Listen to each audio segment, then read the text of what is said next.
乡亲啊，继续来看每一个家伙拢有一本真歹念的经。台北市一个80多岁老乡亲来指控，讲情某过身，伊搁来娶，但是伊的4个囡仔无谅解，甲赶出门。啊，老乡亲的事实是讲，是因这个老爸搁娶这个查某，咧孝顺因老爸财产。双方是互相来指控，花袂清。这声恐惊参法官都正伤脑筋，因为自古以来就是清官难断家务事。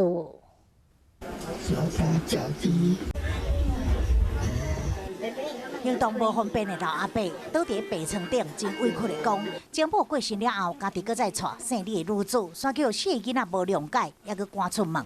就强行把他拖出去，现在一个天气下雨，毛毛雨。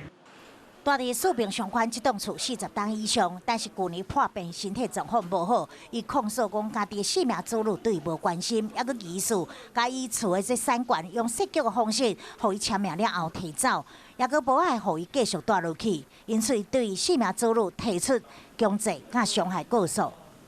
以空间给宗教团体做好事，结果给这一些大陆妹收走了。